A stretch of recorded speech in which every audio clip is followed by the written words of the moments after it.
Almost every activist in Nigeria has a hidden story no one know about. But Deji Adeyanju own is special because the man who once saved him from prison is the same man is now defending. Do you know who the man is?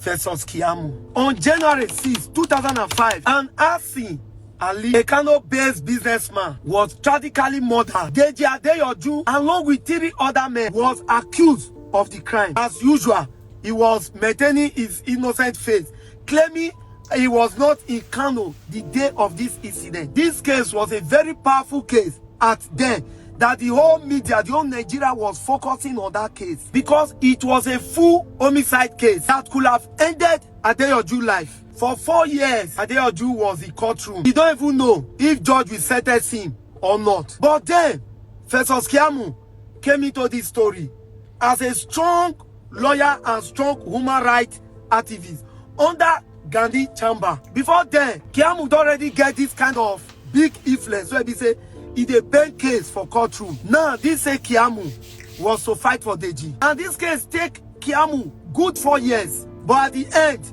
2009, the court discharged and acquitted Deji. They said no more evidence to nail Deji down. And they said it's not a free man. So, after this Deji freedom, he didn't disappear. He changed the narrative. From a man once linked to a murder case, he turned himself into an activist, the so-called voice of the voiceless. So, protest starts, police wahala, riot, everything was just going on. Deji was causing issues as in fighting for the people and everybody. That thing become part of his new image that make Nigeria forgot about the murder case in 2005. But Nigerians, let's ask ourselves, why Deji is now standing with the same government he used to fight? The answer is loyalty. Loyalty to the man who saved him when it matters most. This is why activism in Nigeria is complicated. Many who shout on the street, they are not just fighting for you. They are fighting for themselves, for their past, for the men who saved them. Before you follow anyone blindly, ask who rescued them yesterday and who did they owe today.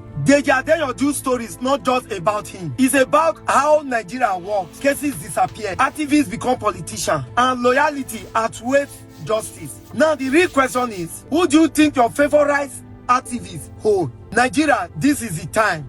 We need to wake up. Deji, is this true? See, I like Nigerians. Immediately you offend Nigerians. Everybody is an archaeologist. Just wait until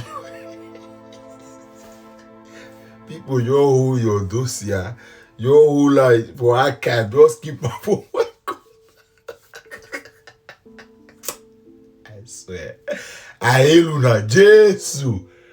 Okay, so this is not the first time I'm seeing that. I think I saw it.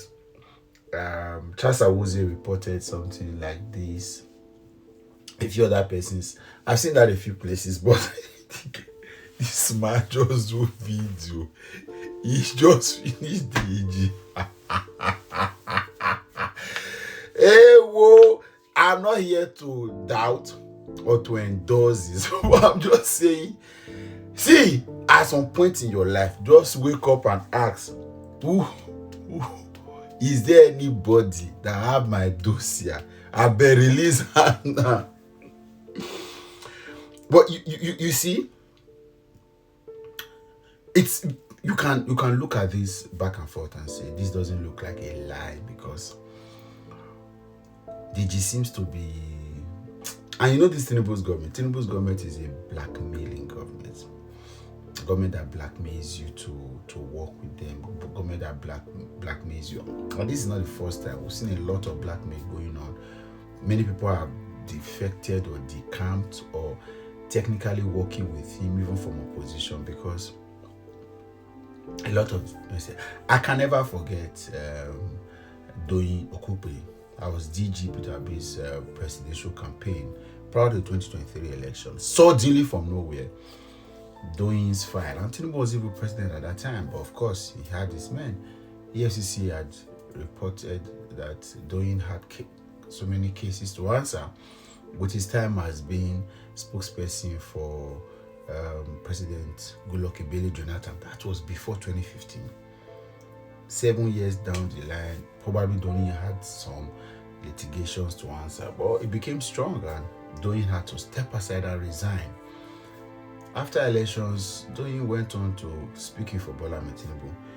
May God rest his soul, as is well, right? Well, that is it. That's the level. Look at Okowa. And there are many others. There are very many others. Okowa had to submit a full state to the APC to stop him vomiting 1.2 trillion naira.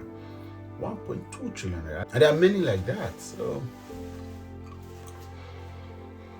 just an unfortunate situation as Nigerians, and I wish us well. I wish us well.